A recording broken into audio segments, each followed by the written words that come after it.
அனைவருக்கும் வணக்கமா. இன்னைக்கு நம்ம ஒரு நல்ல பதிவு தான் பார்க்க போகிறோம். அதாவது என் வீட்டில் தங்கமே ஒரு பொட்டு தங்கம் கூட சேரவே மாட்டேங்குது. அப்படியே நான் தங்கம் வாங்கினாலும் எனக்கு வீட்டில் தங்கவே மாட்டேங்குது, அடகுக்கு போயிடுது.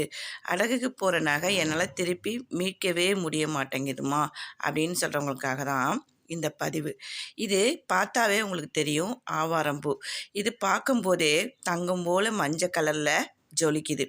இதை முகத்தில் போட்டாலும் சரி, நம்ம முகம் நல்ல பொலிவாக இருக்கும். அதுபோல தான் நம்ம இந்த ஆவாரம் பூவை எந்த பொருளோட, அதாவது தங்கத்தோட அல்லது பணத்தோட சேர்த்து வச்சாலுமே நம்ம வீட்டில் 2 மடங்காக பெருகும் அப்படிங்கிறது ஒரு பெரிய நம்பிக்கை.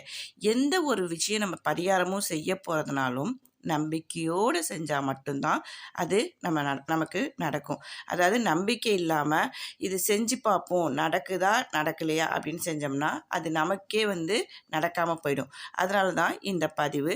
இந்த பரிகாரம் நம்ம செய்யும் போது வெள்ளிக்கிழமையாக இருந்துச்சுன்னா ரொம்பவே விசேஷம். இதை மகாலட்சுமி தாயார் படத்துக்கு முன்னாடி தான் நம்ம செய்ய போகிறோம். உங்ககிட்ட ஆவாரம் பூ கிடைக்கிற இடமா இருந்துச்சுன்னா ஆவாரம் பூ புது பூவாக, அதை ஃப்ரெஷ்ஷாக இருக்கிற மாதிரி எடுத்துக்கங்க. இல்லைம்மா எங்களுக்கு எங்கே இருக்குதுன்னு தெரியல ஒன்றும் அப்படிலாம் பிரச்சனை இல்லை. நாட்டு மருந்து கடைக்கு போனீங்கன்னா கொஞ்சம் காஞ்சி தான் இருக்கும், இருந்தாலும் பரவாயில்ல, அதை வாங்கிட்டு வந்துடுங்க. வாங்கிட்டு அன்றைய தினம், அதாவது எப்பயுமே நம்ம வெள்ளிக்கிழமை அப்படின்னு சொன்னாமல் நம்ம வீடை எல்லாமே சுத்தம் பண்ணி வச்சுருப்போம். நாளே வாசலில் கோலம் இட்டுட்டு அருகால் மஞ்சளுக்கு எல்லாமே மஞ்சள் வச்சுட்டு, அருகாலுக்கு மஞ்சள் குங்குமம் எல்லாமே வச்சுட்டு மகாலட்சுமி தாயார் படத்துக்கு முன்னாடி என்ன பண்ணுறோம் அப்படின்னா, ஒரு கண்ணாடி பவுல் எடுத்துக்கங்க. அந்த கண்ணாடி பவுலில் இந்த ஆவாரம் பூவை வச்சுருங்க. வச்சுட்டு நீங்கள் உங்களுக்கு தங்க நகை பிரச்சனையாக இருந்தாலும் சரி, இல்லை அடகு வச்ச நகை மீட்க முடியலனாலும் சரி, பணப்பிரச்சனையாக இருந்தாலும் சரி. இப்போ எங்கள் வீட்டில் பணமே தங்க மாட்டேங்குதுமா, நல்லா சம்பாதிக்கிறோம், ஆனால் எங்கள் வீட்டில் அது ஏதாவது ஒரு ரூபத்தில் தேவையில்லாத செலவாக, விரைய செலவாக போயிடுது, மருத்துவ செலவு வந்துடுது அப்படின்னு சொல்கிறவங்க பணத்தை, அதாவது அதிகமாக வேண்டாம், 11 ரூபாய் 10 ரூபாய் நோட்டும் 1 ரூபாய் நாணயம் மட்டும் வச்சு அந்த ஆவாரம் படத்துக்கு முன்னாடி மகாலட்சுமி, அந்த ஆவாரம் பூவோட மகாலட்சுமி படத்துக்கு முன்னாடி வச்சிருங்க. இல்லை நகை பிரச்சனையாக இருக்கிறவங்க ஒரு சின்ன குண்டுமணி, ஏதாவது உடஞ்ச தங்கமாவது, நம்ம வீட்டில் திருகாணி இல்லாத மூக்குத்தி அந்த மாதிரி ஏதாவது வச்சுருப்போம் பார்த்தீங்களா, அந்த மாதிரி எடுத்துக்கோங்க. எது இருக்கோ அதை வச்சு அந்த பூவோடு வச்சுருங்க. அடகு வச்ச நகை இன்னும் மீட்கவே முடியல அப்படின்னு சொல்கிறவங்க அந்த அடகு சீட்டு இருக்கும் பார்த்தீங்களா, அதை தண்ணி கிண்ணி எதுவும் படாத மாதிரி இல்லை ஒரு கவருக்குள்ளையாவது வச்சு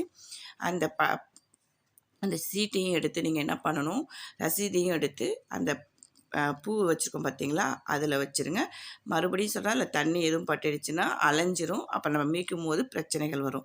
இந்த மாதிரி செஞ்சுட்டு உங்களுடைய வேண்டுதல், இப்போ எனக்கு பணமே சேர மாட்டேங்குது, பணம் சேர்ந்தாலும் விரயமாயிட்டுருக்கு அப்படின்னு நினைக்கிறவங்க அந்த மாதிரி என்ன வேண்டுதலோ அதை வேண்டிக்கோங்க. என்கிட்ட நகையே சேர மாட்டேங்குதுமா அப்படின்னு நினைக்கிறவங்க, நகை எனக்கு நிறைய சேரணும் அப்படிங்கிறது, இது வெள்ளிக்கிழமை மகாலட்சுமி படத்துக்கு முன்னாடி வச்சுட்டு இதை நீங்கள் வேண்டிக்கிட்டே வரும்போது உங்களுக்கே நல்ல மாற்றங்கள் தெரியும். கண்டிப்பாக பண வரவாக இருக்கட்டும், நகை சேர்றதாக இருக்கட்டும், எல்லாமே நடக்கும்.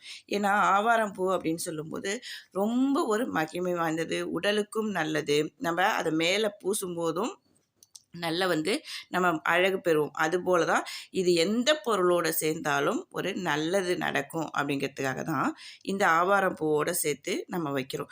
இதுபோல் நல்ல பதிவுகளை என்னுடைய சேனலை பிடிச்சிருந்தா நீங்கள் பார்த்து சப்ஸ்கிரைப் பண்ணிக்கங்க, ஷேர் பண்ணிக்கங்க.